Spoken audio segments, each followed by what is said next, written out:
Story time with Miss Cheryl again. I missed you. I have a wonderful story today, and it is called Is the Wise Owl Wise? Here's my little friend. I named him Winston.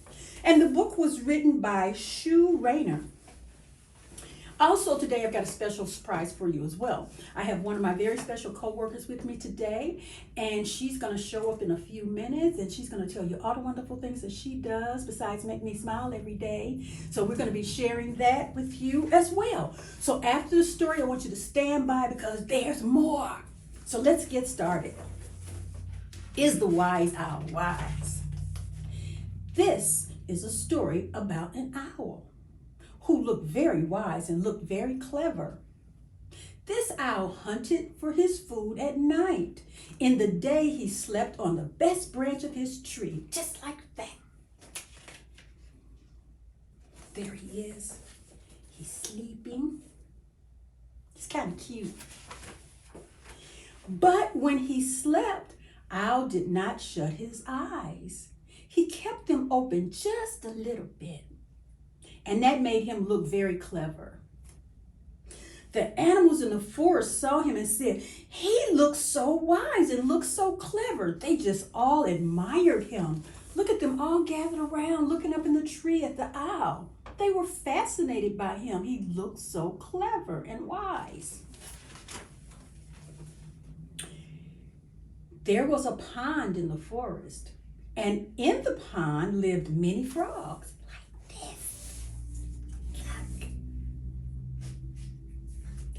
One summer it didn't rain, and all the water in the pond dried up. The frogs got very hot. "What shall we do? What shall we do?" they asked. "Let us go and ask Owl. He'll tell us what to do. He looks so wise and looks so clever. Yeah, let's do it." So they gather and they go, and the frogs told Owl about the pond. "What shall we do? What shall we do?" asked the frogs. "What do you think you should do?" hooted Owl. We think that we should hide under big cold stones and wait for the rain," said the frogs. "Then do," said Owl.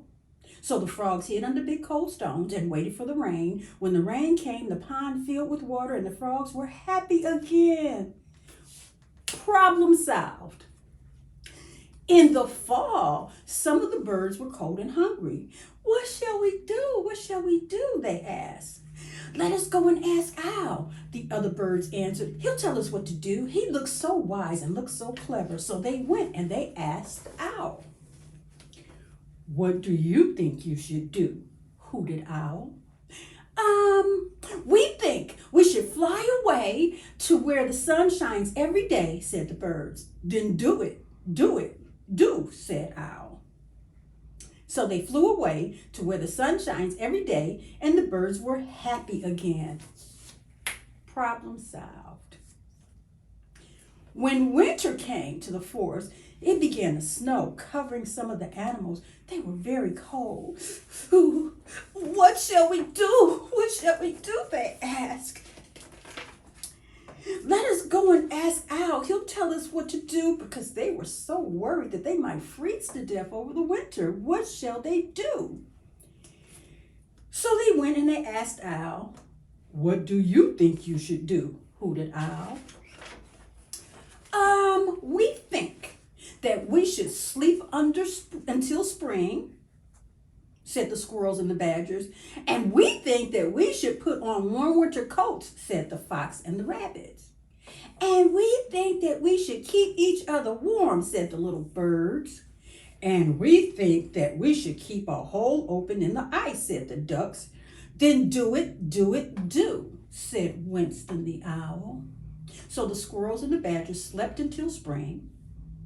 The fox and the rabbits grew warm winter coats.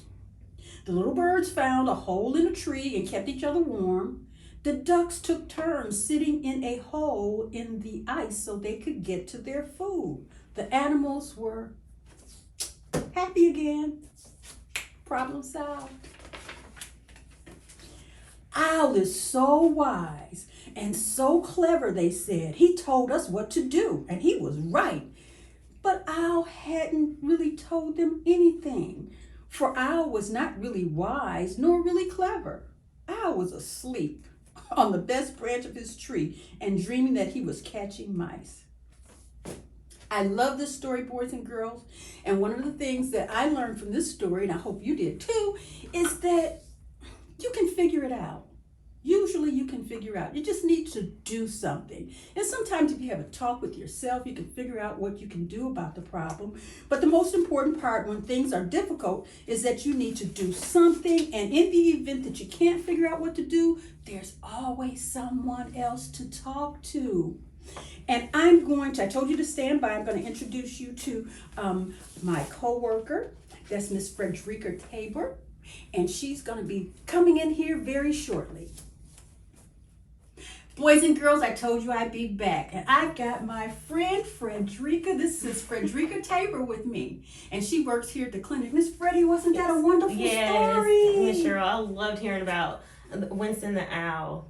So my name is Frederica Tabor. I work as a LAC here at the White River Health. I work as a behavioral health care manager within the pediatrics clinic, the children's clinic, working alongside the providers. So if you are needing a referral for mental health services, maybe connect you to resources or provide those psychotherapy services, we're here to help support. Well, Miss Freddie, is that all we've got today? Well, I do have one more thing, Miss Cheryl. I think that we would like to Happy birthday to you. Happy birthday to